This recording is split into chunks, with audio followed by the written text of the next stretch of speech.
ฟ้าแจ้งใสแนมไปได้เห็นนั่นดวงตะเวนพ้นขอบฟ้าเป็นวันใหม่เป็นมือสุขสันต์และวันสดใสเบิกบานจิตใจภัยก็สุขสำลาเฮาขอเชิญส่วนมวลซื่นร่วมกันหนุ่มลาวเฮาหันพร้อมกันสร้างบ้านแปลงเมืองนับมือจากก้าวลาวเฮาหุ่งเมืองปดฟืนซื่นบ้านอุติญาณของสาวหนุ่ม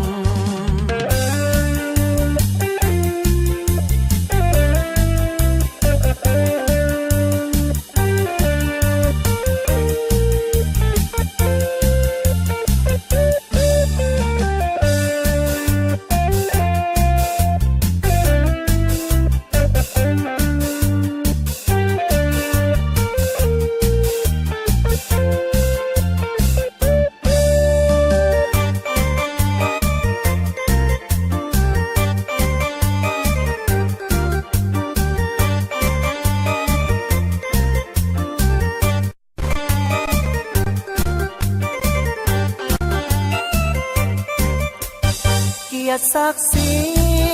สาวหนุ่มระบอบใหม่บทบาทขยายเป็นเจ้าการได้ทุกเวียกงานเด็ดขาดมิใสฟ้าแจ้งใสแนมไปได้เห็น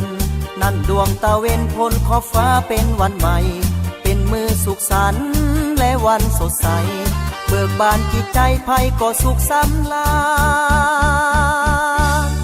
เฮาขอเชิญส่วนมวลซื่นร่วมกันหนุ่มลาวเฮาหันพร้อมกันสร้างบ้านแปลงเมืองนับมือจากก้าวลาวเฮาหุ่งเมืองปดฟืนซื่นบ้านอุติญาณของสาวหนุ่ม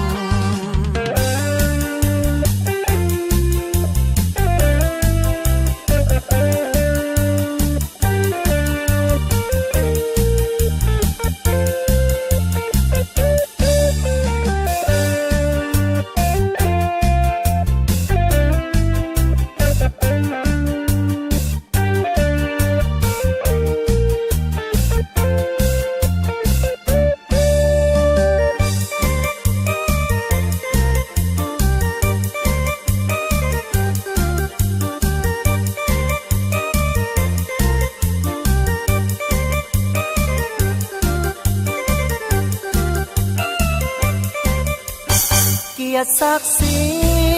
สาวหนุ่มระบอบใหม่